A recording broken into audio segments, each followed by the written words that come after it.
What's going on, 49er faithful, 49er fan, 49er gang? This is your boy Niner Gang Podcast back in the building. So definitely hit that like button, hit that subscribe button, turn on the post notifications so I can keep you up to date on any and everything San Francisco 49ers and NFL for that matter. With that being said, let's get right on into it. Yeah, y'all, we got the break speed off of us. Wasn't too good. Was not a good sign at all. We got the break speed off of us. I didn't like it. I didn't like anything. I didn't like what I was seeing from my receivers. I didn't like what I saw from my quarterback. I definitely don't like what I saw from my special teams. Our defense battled as much as they possibly could. But let's get into some facts, man. It has been a rough go with this game specifically because what an ugly game for us, especially on special teams. Listen, I know it takes time to get a team together. And yes, we're only 4 games in. Brett Boyer and this special team is ass.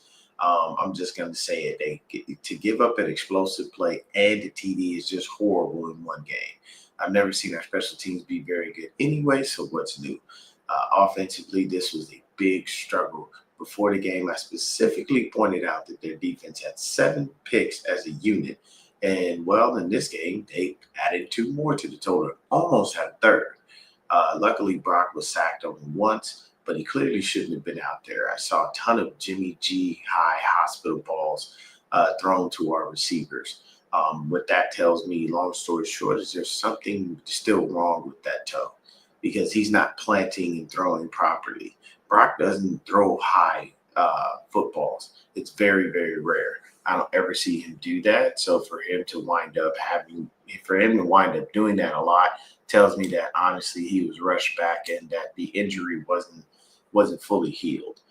Because if he was able to plant properly and do the things he was supposed to do, then most likely the ball wouldn't come out high. People don't understand how much mechanics really plays into how you throw, from the release point of the ball to where you grip the football, to how hard you throw, to whether you're releasing it at one point and it's low or you're releasing it and it's high. Brock had high and low balls, which didn't make any sense. And I know he tries his best to keep the ball away from the defender, but there are some times where it's like, man, you got to try to put the ball in there, and throwing it at the ground ain't going to help because we can barely scoop that up off the ground. On top of that, you know what I'm saying, when you take a look at it, you can't have the ball thrown too high because these receivers ain't 8'4". They're, I think our tallest receiver is 6'2" or 6'4", and that's JJ. So I don't know what happened the other day, but he definitely wasn't right, and you could tell that much. But why, I don't know. Maybe he couldn't plan properly, but I don't know. Whatever it is, we need to figure it out. So just looking at the interceptions, one was on Brock. He threw one interception that was clearly to the defender. That defender was right there. He saw that defender. I don't know why he was trying to fit that ball into that space, but the Jags had us mapped out perfectly on defense, man. They knew what they were doing. Whoever their DC is, shout out to him. Doing a fantastic job. Team creates turnovers. They're still winning. They, can't be mad at them. But the other one was just tipped, you know what I'm saying? And that was based off of a receiver that didn't catch it. Receiver didn't catch it, defender did, and kind of it is what it is on that one. Yeah, he also fumbled. So Brock created 3 turnovers on his own, and then we had another one by Luke Farrell who fumbled right when he was about to get to the dang end zone, which is horrible. So we had 4 turnovers in total, 2 interceptions by Brock, his fumble, and Luke Farrell's fumble. Both were lost, by the way. The Jags looked comfortable the whole game.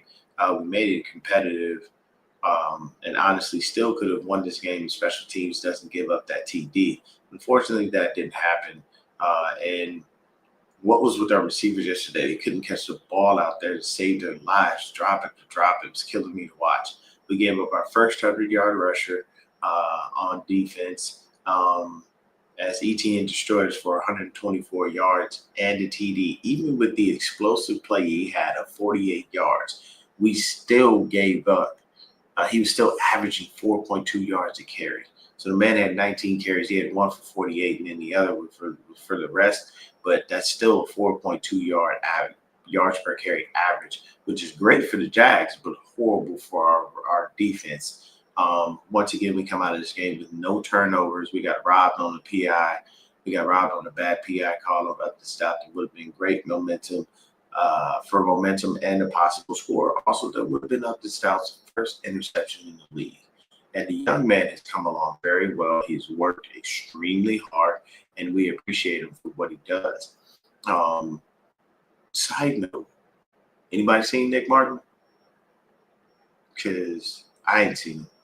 The man was a missile. He was a tackling machine in preseason, but Luke Gifford seems to get a lot of time over him. I don't know what he's doing, what he did, who he pissed off, but they do not like giving that young man time on the field. I don't know why, but it is what it is. We had no sacks at all, some pressure, but no one got home. We had 6 TFLs and only 2 passes defense. Not even going into the Jags defensive stats. We already know their highlights, unfortunately. Passing defense, we shot no 100-yard receivers. Heck, nobody even over 50 yards receiving.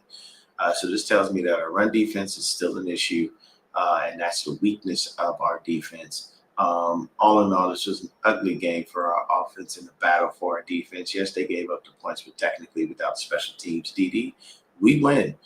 It sucks because Brock comes back and we lose in an ugly fashion. And we're hoping for a win, and we now have no idea when Pearsall will be back, and we need him. This game was rough, to say the least. Let's take a look at the numbers. It was just not the best day. What's going on, Dave? But if you take a look at just the sheer numbers and see what it is, man, this was very ugly. So when you look at the passing for the Jags, Trevor Lawrence 21 to 31, 174 yards, 1 TD. If you get that up as a defense, typically you feel good about yourself. You feel real good about yourself. You're like, all right, man, we barely gave up that and 1 tutty. We solid. But then here comes the ugliness. 19 carries, 124 yards, 6.5 yards a carry, and TD. And in total, we gave up 151 yards. Now, it's not – now, Baishaw Tootin didn't really do much, but I can tell you ETN destroyed us just himself.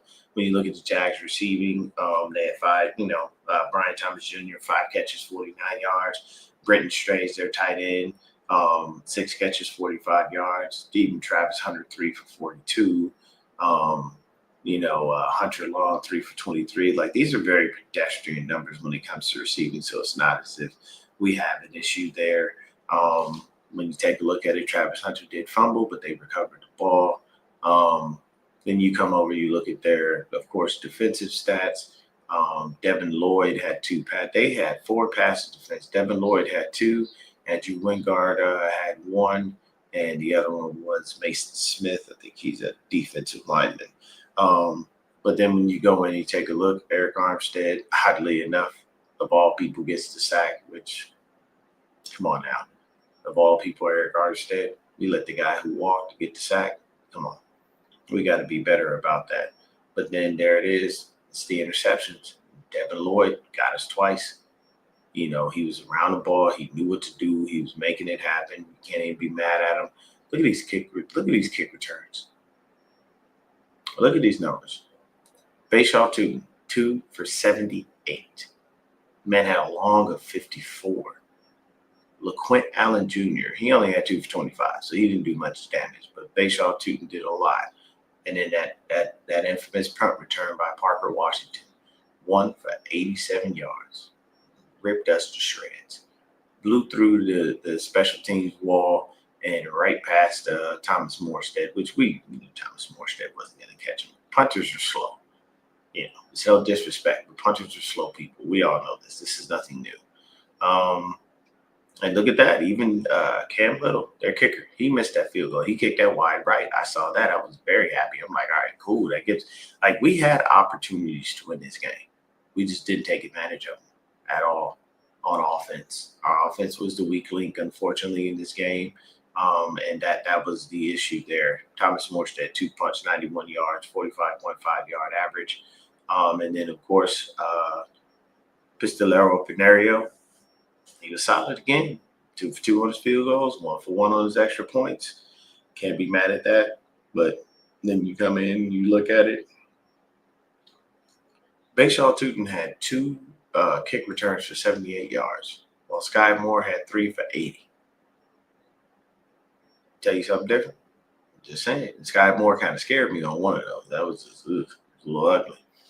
But then when you come over and look at us from a statistical standpoint, Brock Purdy, 22 of 38, 309 yards, two TDs, two interceptions, took one sack, very low QBR of 52.1.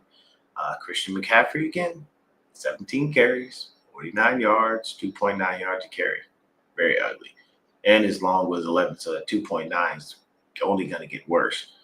Ryan Robinson Jr., 5 carries, 21 yards, and 4.2 yards a carry. Once again, we're making it lopsided with CMC, man. And now you think about it right now, if you look at just his touches in this game, that is 28 touches for one person. And the first thing I said was, let's not run CMC into the ground. Let's protect CMC. Let's try to make sure we get the longevity out of Christian McCaffrey. Instead, they're overutilizing him. They don't use Brian Thomas Jr., which was stupid. If you traded for him, you might as well, at least get a man some real runs and split the carries properly. But with him being the ultimate weapon that he is, and you see everything that he does, of course, now he's over another 100 yards from scrimmage.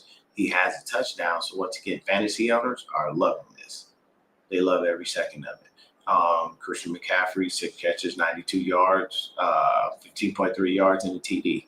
Jake Tonges, 3 catches, 58 yards and a TD. Ricky Pearsall, 4 for 46, 11.5 yards to carry. Demarcus Robinson only had 2 targets. And it doesn't make sense to me why he only had 2 targets and why Christian had 11. Christian is not a receiver. Though Christian is great as a receiver, Christian is not a receiver. He is our running back. Our running back should not be leading our rushing and receiving core. This doesn't make sense, people. That's what I'm saying. Like, you overutilize the guy. And I think they said he was on pace for almost 430 touches this year. That's an insane amount of usage for a running back headed into the 30s. Or if he's 30, I'm mistaken. I'm sorry. But this is ugly. This is not good at all. And we should have found a way to utilize the receivers that we have. Give Demarcus Robinson more targets. Give JJ more targets. KB dropping the ball. This is the reason we let him go initially, because he dropped the ball. I do appreciate him for taking full responsibility, saying I got to catch that. And we always respect him because he never once made it anyone else's fault. He always owned his stuff. He had great responsibility. Now, here's the thing. We held the Jags scoreless in the first and fourth quarter. We scored in every quarter. 3 in the first, 3 in the second, 8 in the third, 7 in the fourth. But we just couldn't finish. If we don't give up that punt return, this is a dub. Now, the Jags have won all of their games by close margins, no more than 7 points. And look at this. This is another win for them, but they are now 3-1. And it's just insane, man. It's insane. I've never seen it where these things happen and you are consistently, you shut a team down in 2 whole quarters and you still lost the game. And unfortunately, Brock shouldn't have been out there. I'm sorry. And I know we couldn't put Mac out there because Mac was already hurt. He's ailing, dealing with injuries. You saw he finished the last game. I think possibly we could see Mac Jones next week, depending on, the assessment of Brock and how he feels and how he looks. But we still got to figure out what's going on with Ricky Pearsall and hope and pray that he's good to go because we have a short week. We are literally playing the Rams Thursday. So 2 days we play again. And we are always banged up, beat up, destroyed. So we're going to have to see what we can do. There's going to be a lot going on as far as that's concerned, and it's going to be a little rough. But then you come over, you look at it, of course, I don't even want to look at that, those fumbles. And then, of course, you know what I'm saying? D. Winters had a solid game. I like what I saw from D. He is vastly improved, and he looks great. He led the team in tackles. Then you got Fred Warner, Marquise Siegel, Jason Pinnock, Diamado Lenore, Darrell Luter Jr. Not sure what happened with Bernardo Green and why he didn't play. That was just a little odd because I looked up and I'm like, why is Darrell out there? But either way, once again, we had those 6 TFLs spread out amongst a variety of people. And Fred had 2 almost picks. He had one that just fell a little too far away from him after it was tipped, and then another one he just didn't wind up getting there. What's going on, Jet? Yeah, but man, this was not good at all, and we got to be better. We got to be way better. And to play a game in another 48 hours, it's going to be very ugly. Because I'm pretty sure they gave them Monday off. Now they're going to come back. They're probably going to have just a couple of light practices. I wouldn't doubt it. But those practices are going to be very light. Then you're going to go ahead and say, okay, hey, this is exactly what we did. We're gonna, you know what I'm saying? Yeah, I don't think that is it, man. I agree with you, Jack. It's rough. This stuff is just unruly at times because all we want them to do simply put is put some real effort into special teams, make it something that's a focal point that people actually fear about us. You know what I'm saying? Put some effort into the offensive line, make sure that it's a focal point so our quarterback doesn't get killed. You know what I mean? But in this game, to be honest with you, I'm not even gonna lie. Uh, the negative aspect was Brock Purdy. 3 turnovers on your own, alone. That ain't good, man. One of those interceptions definitely being a ball you knew you shouldn't have thrown. Not good. You know what I'm saying? The fumble, not good. Gotta protect the ball. You know, and it is. Look at it. You know what I'm saying? She's saying the truth. Without an identity, it's hard to make other teams afraid of us. And if they don't know what we're doing, then they just come in and say, okay, well, we'll just do whatever.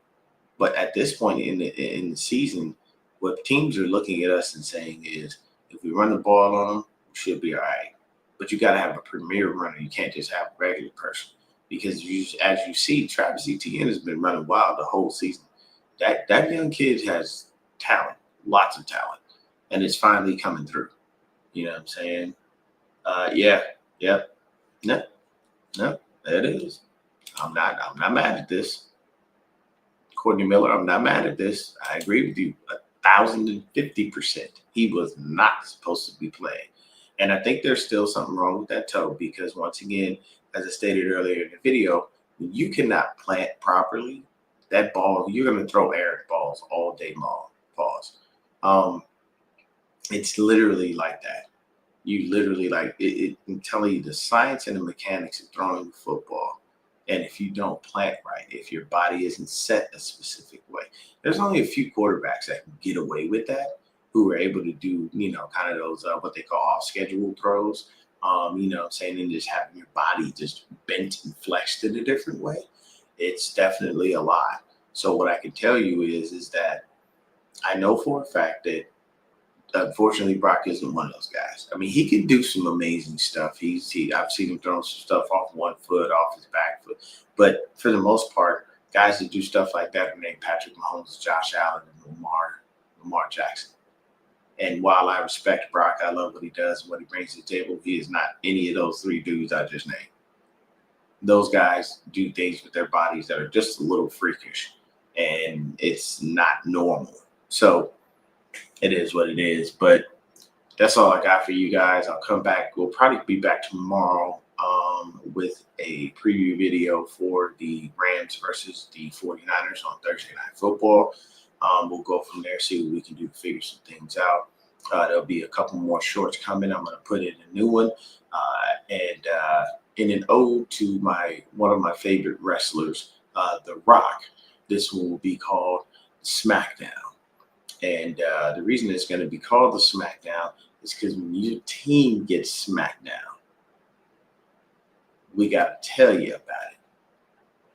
and we'll give out, what I'm saying, some trophies for the people who laid the smackdown on them. And we're going to put you out there when you get beat down. You know what I'm saying? But either way, even with the injuries, we still got to truck along. We got a game in 2 days. We got to be able to figure it out. We have to make sure we, nursing the injuries that we have, resting the guys that we need to rest, and see what we can do. But to be honest with you, Marcus Robinson needs more touches. JJ needs more touches. We need to stop relying on Christian McCaffrey as the sole receiver and runner of this team. Yes, he is a dual threat guy, but we cannot overutilize him. Once again, I don't have high hopes for this season in the first place. And just because we lost doesn't mean that those hopes have gotten higher or lower. I'm still very even keeled about this. I don't expect much. If we do make the playoffs, it's a very, very long shot. But either way, we'll see what we can do. But other than that, I am out of here. I appreciate everybody for coming in and hanging out with me. If you did see the video, tell a friend, tell a friend, and tell another friend. And I appreciate it. I'm almost at 600 followers, people. So I believe I just need 10 more. If I can get those 10, we're going to do it right. But before I do get out of here, we'll give you at least the scores for this week. When it comes down to football, we'll at least leave you with that.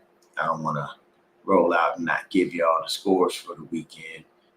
So last Thursday, and I'll even share it with y'all because I don't want to make it seem like it's crazy. There we go. So everything started on Thursday, of course, with the Seahawks and the Cardinals in a nice little thriller. The Seahawks get the dub. They go to 3-1. The Cardinals take the L. Vikings and Steelers, 24-21, another thriller. Very, very close game, but Aaron Rodgers gets in and gets the dub. Falcons finally get a win. They come in and win 34-27. So I don't mean finally get a win, but they are 2-2. The Commanders are now 2-2. Not looking so good for the Commanders, man. It usually, last year they had that big flash in the pan, and now they kind of simmered down a little bit. Buffalo Bills 31-19 over the Saints. The Lions beat the brakes off the Browns 34-10. Joe Flacco 16-34 for 184 yards and 2 interceptions. And they put in Dylan Gabriel. Did Dylan Gabriel fare much better? Let's just double check. No. Dylan Gabriel was 0 for 1. I don't know. I am definitely a Shador fan and do believe he should be the starter in Cleveland, but I don't run things there. The Patriots come in, beat the brakes off of the Panthers, who donuted the Falcons last week, and they come in and punched them straight in the mouth, 42-13. Good gravy. So the Chargers and the Giants, Chargers take their first L of the season. They are now 3-1. They lost to the Giants 21-18 in a game where Malik Neighbors has torn his ACL and is unfortunately out for the season. Then you go ahead and take a look at it. Eagles and Bucks, that was a thriller, a fantastic game. Eagles come away with the dub, though. They are 4-0. And we got a donut alert. We got a beat down alert, 26-0. The Texans find their way against the lowly Titans. Titans are 0-4, and it ain't looking good. Cam Ward is probably regretting his decision to be the number 1 overall pick for Tennessee. Rams pull off the W. They wind up at 3-1. They give the Colts their first L. They won 27-20. Of course, we lost to the Jags 26-21. Ravens and Chiefs. Hey, Pat Mahomes gets the dub. They beat him by 17, 37-20. The Bears come out 2-2, even themselves up to 500, beat the Raiders by 1 point, 25-24. The Packers and the Cowboys tied at 40. They tied. I don't know, man. Michael Parsons' return home obviously wasn't that darn great. I mean, both defenses look like they just look bad. And the crazy thing is Dallas didn't score in the first quarter. So Green Bay's defense did their job from one quarter, and then for the rest of the game, they forgot what was happening. And both teams couldn't get the ball in the end zone in OT, obviously. As you see, they both had 3 points. But let's see what Michael Parsons did against his old team. Nothing. 3 tackles and 1 sack. I mean, I ain't saying that's nothing, but he didn't do anything crazy or outlandish or spectacular. And then, of course, Monday night games, Broncos beat the brakes off the Bengals. Bengals just can't catch a break, man. And then the Dolphins actually get a win. They go to 1-3, and the Jets go to 0-4. It sucks being 0-4. But unfortunately, it's the Jets. And there's not much we can do about that. Jets just don't have a good team. They never do. And it's really, really rough. Yeah, that 3-way tie for the NFC West. Of course, we lead the group because we are 2-0 in our division. And plus, we won NFC games. This was an AFCL, so it doesn't really hurt that bad, especially for playoff seeding purposes later on down the line. This is definitely going to be something different. But, hey, at the end of the day, man, it's very simple. We got to figure out what we got to figure out. We got to do what we got to do. We got to turn around. That's really quick. And I do believe we are going. Are we going to SoFi or are we at home? I don't know. Let me check. All right, take a look really quick. Give me just a second. Yeah, we're going to So we're going to Levi South, as we call it. 49ers call it Levi South. But in this game, man, I don't know. I think we are literally going to be on a 2-game losing streak, and we most likely will have to probably, try to, pull up our bootstraps and come back to next week and make it happen. Rams are rolling. They look good, and we are injured and look bad. Plus, Marcus Robinson used to be a Ram, so I'm pretty sure they know exactly how to attack this guy and try to figure out how to stop him. So we'll see what happens. I'm not very enthused about this game on Thursday. Even if we would have won, I still would have been very enthused because we still have so many injuries. Another thing, this offensive line is still hot garbage. We still got to improve it. I really need Kyle and Forrester to get their head out of there. You know what? And fix this dang offensive line and stop playing with us.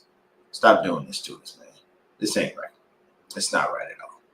But other than that, thank y'all so much for tuning in. We appreciate anybody that comes through. Tell a friend, tell another friend. And once again, just trying to hit that 600 mark.